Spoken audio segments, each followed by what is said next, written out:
Louisiana beer reviews. Bohemia Regent, traditional Czech beer from Trebon, Czech Republic. Dark lager, 4.7% alcohol. They say that they use pale, caramel, and dark barley malts and Saas hops. This is the new can version with the adhesive paper label on a clear cylindrical can.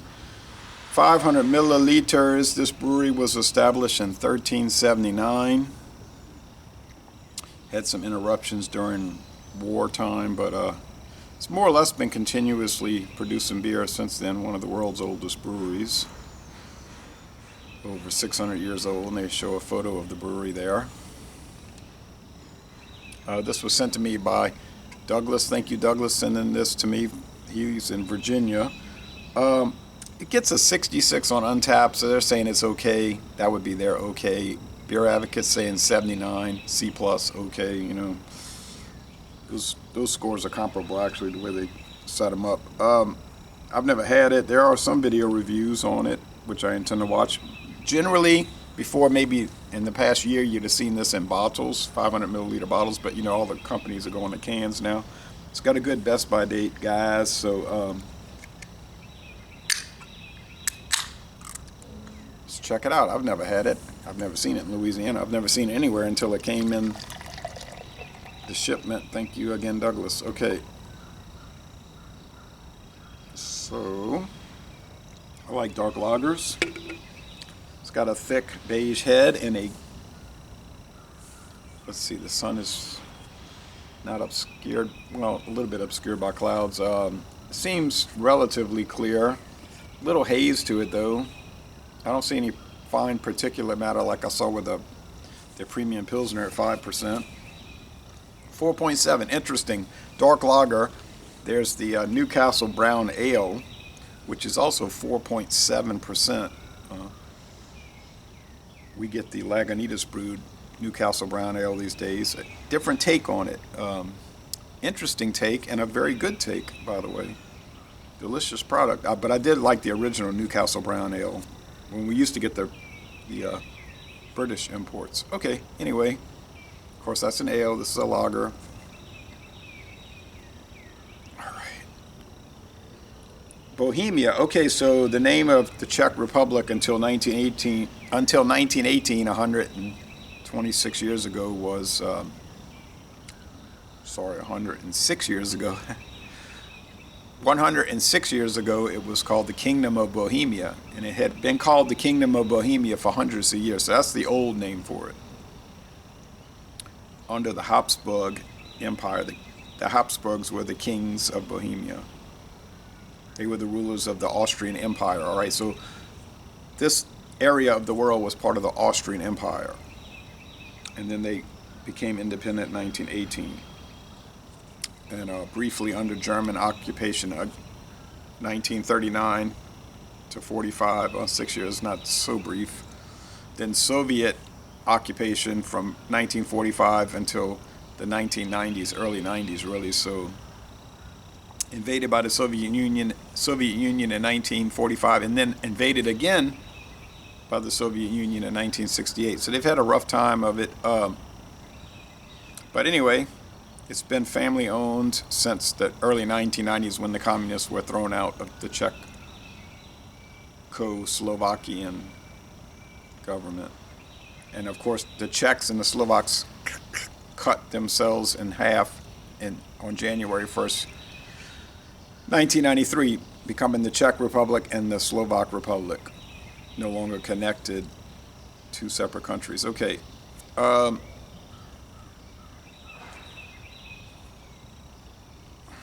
Anyway, let's go with the aroma. Get some dark, yeah, let's see, it's getting cloudier. Dark bread crust. Or, no, I would say maybe it's brown bread crust. Yeah. Nice aroma. Let's go with the taste. Cheers.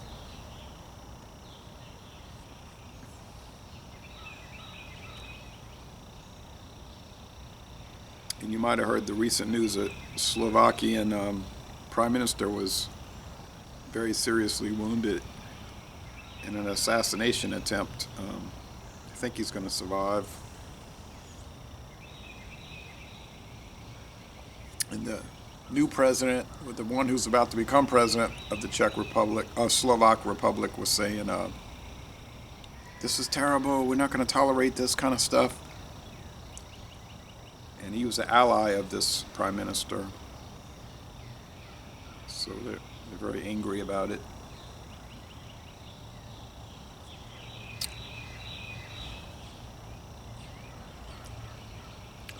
It's very caramelly, or even a light molasses, like in England they would say treacly.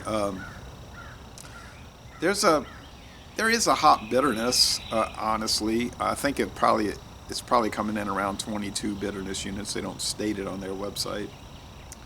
Sweetness is probably 2.5 out of 5 sugar cubes, so it has some sweetness.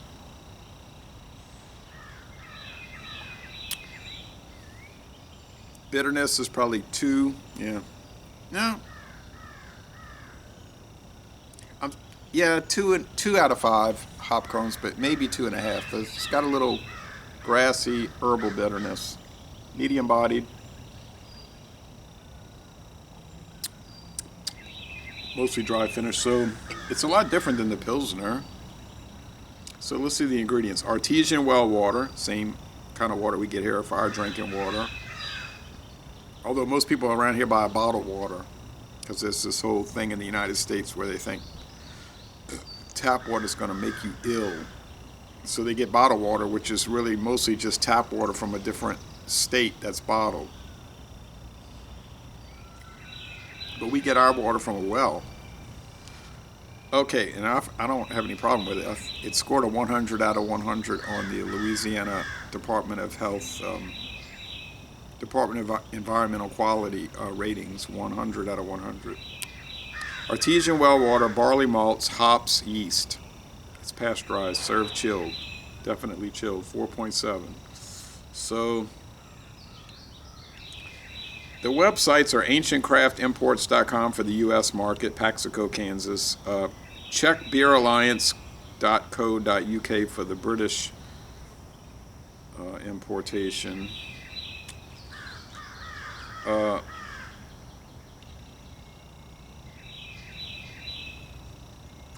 Yeah, it's a really good product.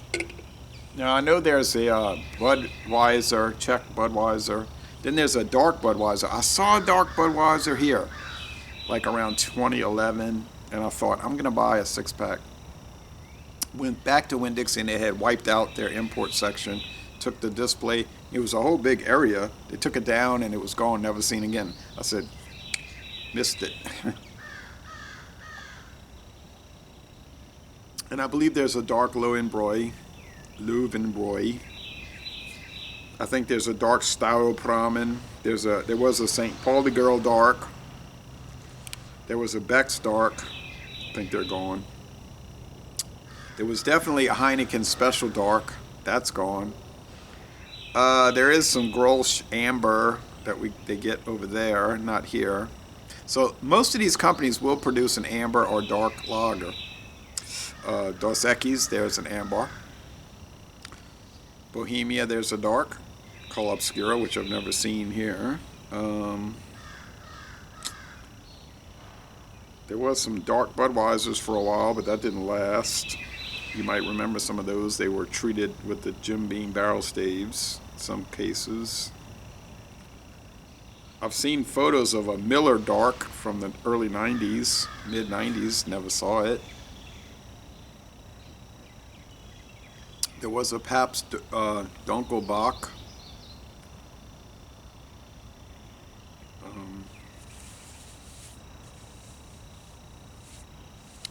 Don't recall ever seeing a dark Coors. Let me think. Carling Dark Lager? No, don't think so. Molson Canadian Dark Lager? Don't recall that. Labatt Dark? Don't recall that.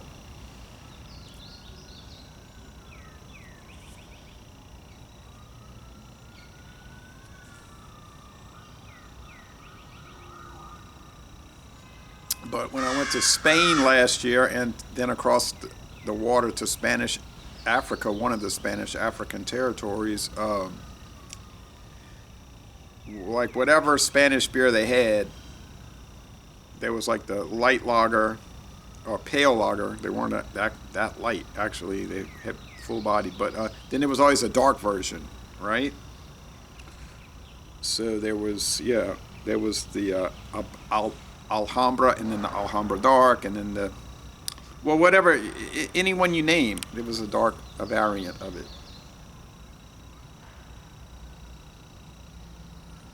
Which some people like.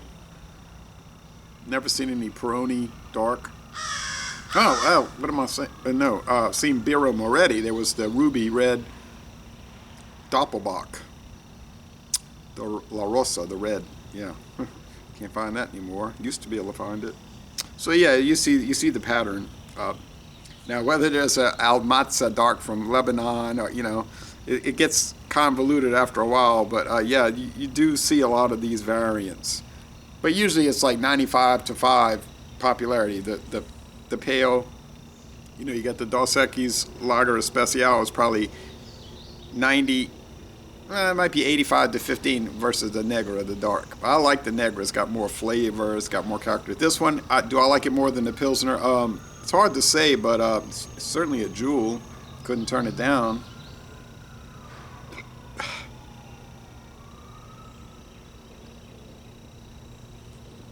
But generally, even with all those, they're not that popular. I have to say, you see people drinking beer, it's invariably the pale yellow fizzy stuff, the straw. It's what they like. If you give somebody a dark lager like next door there and say, hey, try this, they'd be like, They'll entertain it. Like I've said this in the past, they'll do it, but it's more like to humor me. They'll just say, oh, yeah, that's interesting. And I think when I leave, they say, who would drink that? Why would you want to drink something that tastes like bread crust? Let's go eat some bread. Eat bread. It's like scotch. Oh, smoky. They're saying this like a conniption fit, and they got their smoker going for the pork and the turkey. But it's funny, but yeah. Funny, not funny. Oh yeah, one more example. I know I'm wearing this out, but I like to go through these things. There's the Xingu. Funny thing about that one from Brazil, Xingu, Xingu, Xingu. It originally was a dark lager, or they call it a black lager. It's pretty dark. But then there's the Xingu Gold, which is the light version, the gold version, which is wonderful, I have to admit. So, it is what you can find. All right. Assuming it's available in your area. This is great. I like that caramel, that little, like they say in England, treacle, or like molasses type of thing. If it was up to me, and it clearly is not, but if it was up to me, there would be more dark lagers on the market. And the ales. Now that brown ales are now popular. Maduro brown ale, that was a thing for a little while. You can't find that. Abita, yeah, I really, in Louisiana, what's the most common dark ale, brown ale? Abita Turbo Dog, as they say. Always available, but beyond that, nah. Brown ales are just not popular. Brown beers in general are not popular, and I think it's just the perception. People see it. Oh, they think it's going to be strong. It's going to be bitter. Well, they're not bitter. It's going to be heavy. Well, they're not. Generally, they're not heavy. So, like, all these perceptions are totally incorrect or generally incorrect. But perception is reality, as they say in the marketing world. So, if they think that, then they're going to go with it. Heineken Special Dark, a wonderful beer. Oh, I'm forgetting Michelob Special Dark. That was on the market for years, starting in 1981. I was buying that in the 90s. It's a wonderful beer, but Then one day it wasn't available, and then it was dropped because the people don't want to drink the beer. All right. But anyway, heck, you may as well sell what sells. So in my booklet, this is wonderful. It's not a C plus by any means. That's a ridiculous score as I see it, because I think it's a really great beer. Let's see, final score. I really can't imagine that you would drink this and find like faults with it. Like, oh well, it's got so many problems. Like, really? Doesn't have any problems. No, it's and all the ones I named, and I can name a lot more, but all the ones I named, they don't have any problems. There's nothing wrong with those beers. They were all good. The ones that still exist are good, and the ones that used to exist were all good. They were all good. It was just like I said earlier, the people would not buy it because of these ideas in their minds. It's like I said with Limburger cheese. I was telling people at work, y'all want to try some Limburger cheese? Oh no. Now, not that they've ever tried it, okay? It's what they heard. I heard it smells bad. I said, well, it really just smells like cheese. It's just a strong aroma, but the flavor is very creamy, and it's a delightful product. Oh no, I can't try that. I'll get sick. No, you won't get sick. It's sickening that you won't try it, but you're not going to get sick. It's a block, it's like white. It's like cheese. You cut it, put it on crackers, eat it. No, it's like this big event, Oh no. And I had one person that took it. She said, we'll try, but I never heard any feedback, so I know what happened. They tried it, they dumped it out. Or they never tried it. But I'm not sharing anymore. Because when I share, that means they're going to dump it out. I just know. I've shared beers. Hey, you tried that Imperial Pumpkin Stout, 10%? It's like really expensive beer. Yeah, I took one taste and I dumped it down the drain. I was like, something told me to drink it myself and not give it to you. Okay, so anyway, yeah, I've been through that. This is a 94. Yeah, it's a 9.4 out of 10. Minimal. It's a beautiful product. If I went to the Czech Republic, and I guess I never will, but if I went, sure, I'd go to Trebon, I'd go to Bud Weiss, I'd go to wherever they make the Pilsner Urquell these days, Pilsen, and take tours, yeah. So anyway, enough of this back and forth. But I mean, yeah, it's irritating because everything do not have to be fruit. Everything do not have to be hazy fruit. But anyway, so laissez-les bon temps. Here comes the trouble. Anyway, laissez-les bon temps relay, and I'm going to end this review by saying y'all go to the Czech Republic and take a brewery tour.